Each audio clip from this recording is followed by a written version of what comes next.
സ്വാതിക്ക് ഞാൻ ഒരു കഥ പറയാണ്.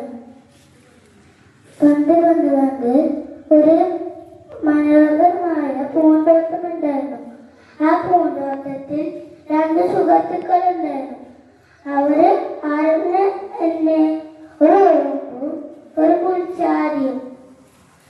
പുൽച്ചാരി കുയിൽ മതിയനാണ്. ഉറുമ്പ് ഒരു പണിയെടുക്കുന്നവരാണ്.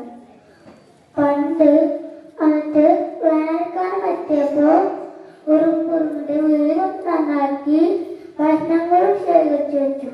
അതൊന്നും പൊളിച്ചാടി ചെയ്തിട്ടുണ്ടായിരുന്നില്ല. അപ്പൊ ഒരു ദിവസം മഴക്കാലമായപ്പോ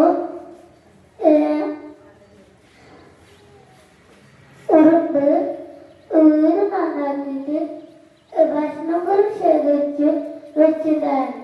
പുൽച്ചാരി അതൊന്നും ചെയ്തിട്ടില്ലാത്തതുകൊണ്ട് പുൽച്ചാരിക്ക് അത് ചെയ്തു. അപ്പൊ ഉറുമ്പന്റെ വീട്ടിൽ പോയി ഉറുമ്പനോട് എനിക്ക് ഇത്തിരി ഭക്ഷണം തരുമോ പറഞ്ഞു. അപ്പൊ ഉറുമ്പ് അതിട്ടു.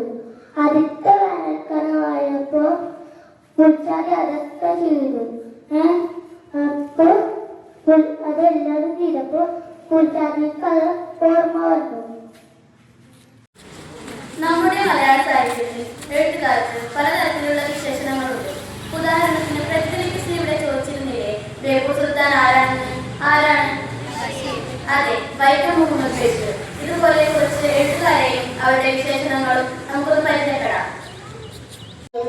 ബാലമണിയമ്മ, ശബ്ദ സുന്ദരൻ വള്ളത്തോൾ നാരായണ മേനോൻ. കാഴ്ച കുറുക്കിയ കവിതകളുടെ കവി വൈലോപ്പിള്ളി ശ്രീധര മേനോൻ. തൂലിക പടവാളാക്കിയ കവി വയലാർ രാമവർമ്മ. എം മുകുന്ദൻ.